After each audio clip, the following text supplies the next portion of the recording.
শুভ সকাল বন্ধুরা, সবাই কেমন আছো? আশা করি ভালো আছো। তো আমিও ভালো আছি। দেখো, আজকের নীলবারের উপোস। তো আজকের অনেক জায়গায় প্রতিটা গ্রামের মানুষরা গাছ বসায় নানা রকমের। তো আগে আমার গাছগুলো ছিল, দেখো এটা লেবু গাছ। তো আজকে সকালে প্রতিটা গাছে জল দিয়েছি, প্রতিদিন দেওয়া হয়, তো আজকেরও দিয়েছি। দেখো গাছগুলো কত সুন্দর লাগছে। এইটা পুঁই শাক গাছ হয়েছে, কত সুন্দর। আর এই ঠারকুলি গাছ, এইটা মানি প্লান্ট গাছ হয়েছে।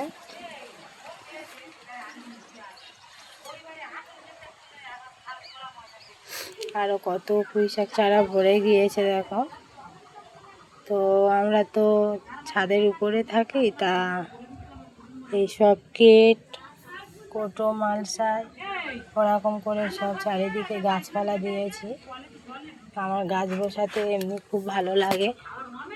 তা দেখো কত সুন্দর গাছগুলো হয়েছে। আর এই বেগুন গাছগুলো কত সুন্দর হয়েছে, কিন্তু কেটের মধ্যে বসিয়েছি, দেখা পাচ্ছে সবাই।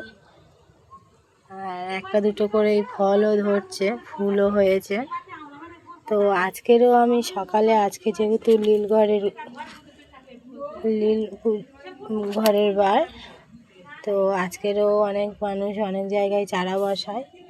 আমি এই কোটোর মধ্যে চারা বসাবো। আর এই মালসা নিয়েছি, তো এই লাউ দানা নিয়েছি, লাউ দানা বসিয়ে দেবো। দেখি গাছ কেমন হয়।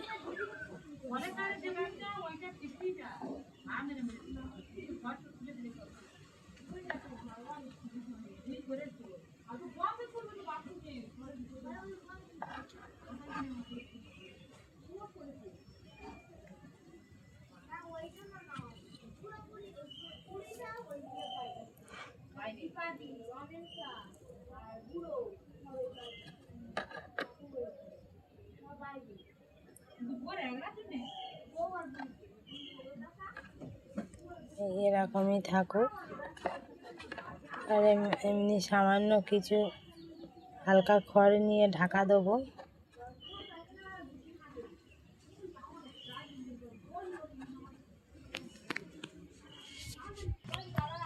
আর এগুলো সব পুঁই শাক দানা, তো চারিদিকে এরকমই ছড়িয়ে দিই। এইভাবে হয়ে যাবে গাছ ছোট ছোট, কারণ আমরা এগুলো কোনো কিছু দানা বসাতে হয়নি, এমনি ফেলে দিয়েছি, সেই থেকে গাছ হয়েছে। চারিদিকে ভর্তি হয়ে গেছে ছোট ছোট গাছ।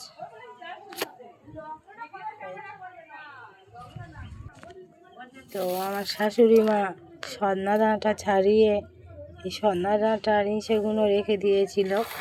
তা এখন খড় নেই যখন, এই সজনা ডাঁটার নিয়ে এই চাপা দিয়ে দিলাম। ছোট ছোট গাছ যখন হবে কদিন বাদে তুলে দেবো, এখন ওরা ঘুমে চাপা থাক।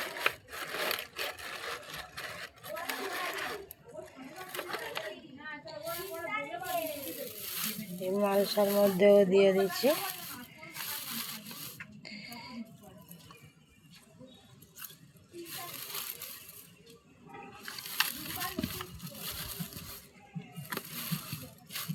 বিকালবেলা দেবো, কিন্তু বিকালবেলা থাকবো না এখানে, ওই জন্য সকালে গাছগুলো বসিয়ে দিলাম। কারণ নীল ঘরের উপোস করেছি, মন্দিরবাজারে যাব, সেই কারণে সামান্য একটু করে জল দিয়ে দিয়েছি তার উপরে, তবে দানাগুলো ভালো বের হবে।